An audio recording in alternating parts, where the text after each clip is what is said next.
Bonjour, dans cette vidéo, je voulais vous présenter le concept de base de données, ainsi que les requêtes SQL que l'on peut faire dessus, et nous aborderons en fin de vidéo les jointures sur les tables, sur lesquelles nous reviendrons dans une vidéo spécifique. Alors, qu'est-ce qu'une base de données? Une base de données regroupe des informations que l'on souhaite stocker pour les réutiliser a posteriori. Ce concept a été développé par Edgar Frankcode, un informaticien britannique dans les années 60, puis développé par ses collègues chez IBM, Chamberlain et Boyce, dans les années 1970. Alors on va stocker les informations que l'on souhaite conserver dans ce que l'on appelle des tables ou des relations, on appelle ça le modèle relationnel. Qu'est-ce qu'une table? Eh bien c'est tout simplement un tableau à double entrée qui comprend les informations stockées. Ces tables n'admettent que certains types pour les valeurs. Ce type-là doit vous parler, on l'a évoqué en Python pour les variables, donc par exemple on peut stocker des entiers, des chaînes de caractères, des booléens, des dates de naissance, etc. etc. Ici on aurait donc des entiers, des chaînes de caractères et des flottants. Ces valeurs admises sont appelées domaines. Comment est construite une table? Eh bien comme un tableau à double entrée, c'est-à-dire qu'il y a des colonnes. Chaque colonne possède un nom que l'on appelle attribut. Attention, ces colonnes ont une position importante dans la table. Ici, la colonne ID joueur est la première, la colonne prénom est la seconde, il faut faire attention. Et possède aussi un nom unique, c'est-à-dire qu'on ne peut pas retrouver deux attributs identiques dans une même table. On ne pourrait pas avoir deux colonnes qui s'intituleraient ID joueur. Les lignes sont les enregistrements à proprement parler, ou aussi appelés NUplay, c'est-à-dire que ici, 3 Lucie et 1m75 constituent un enregistrement de la table joueur. Ces enregistrements sont uniques, il n'y a pas deux lignes identiques, c'est impossible. Pour accéder aux données, on a besoin de les retrouver et il faut donc pouvoir accéder à tel ou tel enregistrement. C'est le rôle d'un des attributs de la table qui va jouer le rôle de clé primaire, c'est-à-dire que cet attribut est unique pour tous les enregistrements et définit donc chaque enregistrement de façon unique. Ainsi, l'ID joueur 4 définit bien l'enregistrement 4, Chloé, 1m79. Je sais qu'en prenant l'ID joueur 4, je ne tomberai pas sur un autre enregistrement, il n'y en a qu'un seul qui correspond à l'ID joueur numéro 4, il s'agit de la clé primaire. A noter ici qu'on n'aurait pas pu utiliser le prénom comme clé primaire puisque deux Chloé figurent dans la table et si on interrogeait la table pour retrouver un enregistrement référencé par Chloé, on tomberait sur deux enregistrements différents. C'est impossible à différencier. Une fois que la table est construite, on veut pouvoir utiliser ces données et faire ce que l'on appelle des requêtes d'interrogation sur la table. Alors derrière une base de données se cache un SGBD, un système de gestion de bases de données qui sont de gros logiciels, on peut en citer quelques-uns, des logiciels libres de droit, des logiciels à franchise payante, qui s'occupent de la gestion des bases de données. On ne cherche pas à savoir comment cela fonctionne. On dispose d'un langage commun à peu près, il y a quelques petites différences de syntaxe, mais qui permet d'interroger la base de données, et ce langage est le SQL, Structured Query Language, qui a été développé dans les années 70. On distingue deux sous-langages, le langage de manipulation des données, avec les mots-clés select, insert, delete et update, et le langage de définition des données, avec les mots-clés create, alter, drop et rename. En terminal, nous nous focaliserons sur le langage de manipulation des données que vous devez maîtriser, celui-ci étant hors programme, même si nous allons croiser pour créer des tables le mot-clé create. Alors je vous propose d'essayer de travailler sur quelques requêtes simples SQL à l'aide d'un logiciel développé par l'université de Innsbruck que vous trouverez sur le lien suivant. Il s'agit du logiciel en ligne Relax, dans lequel on va uploader la base que je vous propose, en l'occurrence la petite table joueur. Il vous faut donc télécharger le fichier sport1.txt qui se trouve dans la description de cette vidéo, puis cliquer sur le lien qui nous amène donc sur le logiciel Relax. Alors première étape, uploader les données. Alors, quand on a récupéré le fichier sport1.txt, on peut l'ouvrir avec un éditeur. On vient le copier-coller et on va le mettre dans le groupe éditor ici. Voilà, je colle. Bien tout collé. Clique sur Preview, voici la table et on va donc l'utiliser dans le logiciel. Elle apparaît ici, voici la table joueur avec ses 3 attributs, l'idée du joueur, le prénom et la taille. Nous allons donc maintenant pouvoir utiliser des requêtes SQL sur cette table. Alors, première chose, eh bien une interrogation simple avec les 2 mots-clés select et from, les plus utilisés, qui sont même presque tout le temps utilisés dans le langage de manipulation des données. Je souhaite savoir quels sont les enregistrements de la table joueur. Alors ici, bien sûr, je les vois, hein, mais on peut imaginer des tables beaucoup plus grandes et j'aimerais savoir quelles sont les données. On peut aussi imaginer des tables dont on ne connaît pas les enregistrements. Bref, donc cela se fait de façon très simple. Select. Nous allons prendre toutes les données, ça se traduit par l'astérix, depuis la table joueur. J'exécute la commande et le SGBD me renvoie les enregistrements correspondant à la table joueur. On peut vouloir faire une projection, c'est-à-dire ne garder que certains enregistrements ou certaines données correspondant à chaque enregistrement. Ici, par exemple, je voudrais ne disposer que des prénoms des joueurs contenus dans la table joueur. Cela se fait très facilement. Il suffit de préciser ce que l'on veut récupérer. Donc ici, au lieu de vouloir tout récupérer, je ne voudrais récupérer que les prénoms des joueurs. J'exécute et je constate que je ne récupère que les prénoms. A noter que cette projection élimine les 2 Chloé, c'est-à-dire que le résultat élimine les doublons dans la table. Ici, je n'ai que les prénoms distincts de ma table. Très bien. Un peu plus complexe, une sélection, c'est-à-dire que je voudrais déjà effectuer un petit travail sur ces bases de données pour des raisons diverses et variées. Ici, par exemple, je ne voudrais récupérer que les joueurs qui mesurent plus d'1m80. Il va donc falloir que j'élimine des résultats tous les joueurs dont la taille est inférieure à 1m80. Cela va se faire avec le mot-clé where. On va donc récupérer le prénom depuis la table joueur, where la taille est supérieure à 1m80.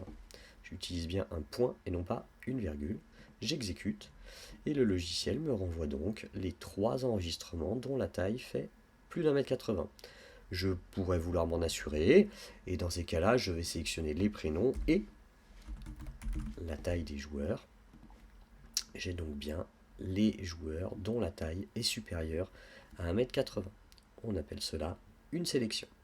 Ne tenez pas compte du petit diagramme qui est là, qui est le calcul relationnel, qui n'est pas du tout du niveau terminal, mais que vous serez peut-être amené à traiter si vous continuez dans l'informatique et dans les bases de données. Très bien, 2-3 autres commandes. On voudrait par exemple trier les données que l'on récupère, soit par ordre alphabétique, soit par ordre croissant. Par exemple ici, quels sont les prénoms des joueurs classés par ordre alphabétique. Bien, je vais donc sélectionner les prénoms dans ma table. J'enlève ma sélection. Par contre, je veux qu'ils soient classés par ordre alphabétique des prénoms. J'exécute. Et j'ai donc bien mes 7 prénoms différents, attention, ils sont distincts, classés par ordre alphabétique. Si je les veux dans l'ordre alphabétique inverse, il faut préciser descendant avec le mot-clé des. Je suis bien classé dans l'ordre alphabétique décroissant. Revenons à l'ordre alphabétique croissant, et puis je veux récupérer la taille qui est associée à chacun de ces joueurs. Je constate ici que les 2 Chloé sont ressortis, puisque cet enregistrement du coup est unique. Chloé 1m79 n'est pas la même chose que Chloé 1m64. Je souhaiterais, pour les 2 Chloé, classer les tailles par ordre croissant. Eh bien, c'est jouable, il suffit de lui dire « classe-moi ça par ordre alphabétique des prénoms » et « classe-moi ça par taille croissante ». Et cette fois-ci, la Chloé d'1m64 sort bien avant la Chloé d'1m79. Qu'est-ce qu'on peut faire encore? SQL offre quelques fonctions d'agrégat qui permettent de faire des calculs sur cette base de données, comme par exemple la somme, de compter, de faire la moyenne, average, de chercher le minimum, de chercher le maximum. Par exemple ici, quel est le nombre de joueurs contenu dans la table joueur? Alors, on va utiliser donc select. On va compter, alors peu importe ce que l'on compte, on pourrait compter les tailles, on pourrait compter les prénoms, moi je vais compter tout, d'accord? Alors attention, cela nécessite un renommage, c'est-à-dire lui donner le nom de la colonne, donc ici par exemple ce serait nombre d'enregistrement, voilà, tac, from joueur, tac, j'exécute, et il me dit bien que dans ma table, j'ai 8 enregistrements. Très bien. On pourrait vouloir le plus petit des joueurs contenus dans cette table. On va donc utiliser le mot-clé min.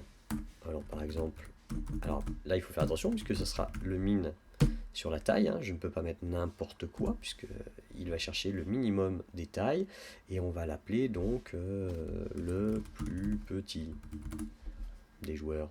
J'exécute par remarque. Le plus petit des joueurs mesure 1,64 m. Je pourrais vouloir aussi la taille moyenne des joueurs. Je vais donc chercher la moyenne des tailles que je vais appeler moyenne depuis la base joueur. La moyenne des joueurs, c'est 1,77 m. Très bien. Enfin, on peut ne vouloir regarder que certains résultats, par exemple, quels seraient les 3 joueurs les plus petits de la table qui est ici. Alors, on va donc sélectionner les joueurs, donc mettons prénom, je vais afficher la taille pour qu'on voit bien de quoi il s'agit, comme ceci. Donc si je fais ça, je sais que je vais avoir tous mes enregistrements avec la taille. Je voudrais que cela soit classé par taille croissante. Donc on va mettre order by taille. Voilà, j'ai donc les joueurs classés du plus petit au plus grand et je ne souhaite avoir que les 3 premiers joueurs. Il s'agit du mot-clé limite, derrière lequel on précise le nombre d'enregistrements que l'on veut conserver. Le voici. Les 3 plus petits joueurs de cette table joueur sont Chloé, Lucie et Jean. Alors, ce sont les requêtes de base SQL que vous allez faire tourner en TD juste après. Mais avant de passer là-dessus, on est obligé d'aborder le concept de jointure de table. Pourquoi? Voici la table dont nous disposions, des joueurs. Et puis on voudrait associer, eh bien, par exemple, ces joueurs à une certaine équipe. Donc je pourrais imaginer rajouter, alors à la création, il faut savoir qu'on peut le faire aussi a posteriori, mais je pourrais rajouter le numéro de l'équipe dans lequel évolue le joueur Jean. D'accord? Alors attention, hein, ce numéro-là, équipe, n'aurait rien à voir avec l'ID joueur. L'ID joueur, c'est la clé primaire qui identifie l'enregistrement, mais on voit que Jean et Adama joueraient tous les deux dans l'équipe 1. D'accord? On pourrait aussi vouloir savoir dans quelle ville ils ont joué un match. Contre, on ne sait pas, cette table est forcément incomplète, mais par exemple, on pourrait vouloir savoir que bien le joueur Jean, qui fait 1,75 m et qui évolue dans l'équipe 1, a joué un match à Paris. Le souci ne saute peut-être pas aux yeux, mais il est de taille. On s'aperçoit qu'on a des redondances, c'est-à-dire que on a des choses qui se répètent. Et ça, eh bien, c'est tout simplement de la place occupée en mémoire pour rien. Par exemple, ici, pourquoi repréciser que l'équipe de Jean et Adama est l'équipe 1? On voit que le 1 apparaît 2 fois, c'est donc 2 fois plus de mémoire occupée. Alors c'est sûr que sur un exemple aussi trivial, ça paraît anodin, mais toujours imaginer des bases de données qui pourraient contenir des millions, voire des milliards, par exemple dans le cas de Facebook, d'enregistrements. Ça, c'est de la place perdue. De la même façon, si je rajoute les matchs joués, eh bien, je m'apercevrai que plusieurs fois Paris apparaît. Ici, par exemple, 4 et Paris apparaît 2 fois. C'est de la place qui n'est pas correctement utilisée. Alors pour ce faire, l'astuce consiste à créer d'autres tables. C'est-à-dire que on va garder nos joueurs avec chaque enregistrement unique et on va y associer d'autres tables dans lesquelles on va stocker les autres informations. Comme par exemple ici dans les matchs joués, le match numéro 1 aura été joué dans la ville de Paris à cette date ici. Et puis, par exemple, eh bien, l'équipe numéro 1 jouera le match numéro 1, donc à Paris le 20-11, avec le joueur numéro 1. Ici, donc, j'évite les redondances. Évidemment, par contre, il faut pouvoir lier ces tables entre elles. Alors, on va utiliser la notion dite de clé étrangère. C'est-à-dire que la clé primaire d'une table, ici ID joueur, qui référence de façon unique chaque enregistrement, va être liée à une autre table, et en reprenant le même nom, ou pas, ce n'est pas obligatoire, dans une notion de clé étrangère. C'est-à-dire que je sais que le joueur 1 a joué le match 1, qui est à Paris le 20-11, avec l'équipe numéro 1. On a toutes les informations nécessaires. Ici aussi, le match renvoie à la date et à la ville sans qu'il n'y ait de redondance. Cette notion fait appel donc à ce que l'on appelle des jointures entre les tables à l'aide de clés étrangères. La constitution de ces différentes tables est ce que l'on appelle le schéma relationnel. C'est pour ça qu'une table aussi s'appelle une relation. Et on peut le dresser ici, dans cette base de données qui comprend donc 3 tables ou 3 relations. On a le schéma relationnel suivant. J'ai donc une table joueur qui est identifiée par un ID joueur avec un prénom et une taille.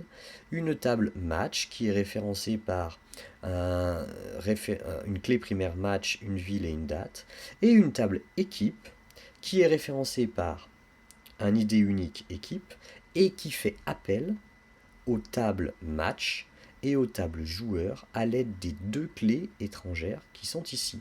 C'est-à-dire par exemple pour l'équipe 4, eh bien je sais qu'elle a joué le match 2 à Lyon le 23 novembre avec le joueur numéro 8 qui est Bartosz.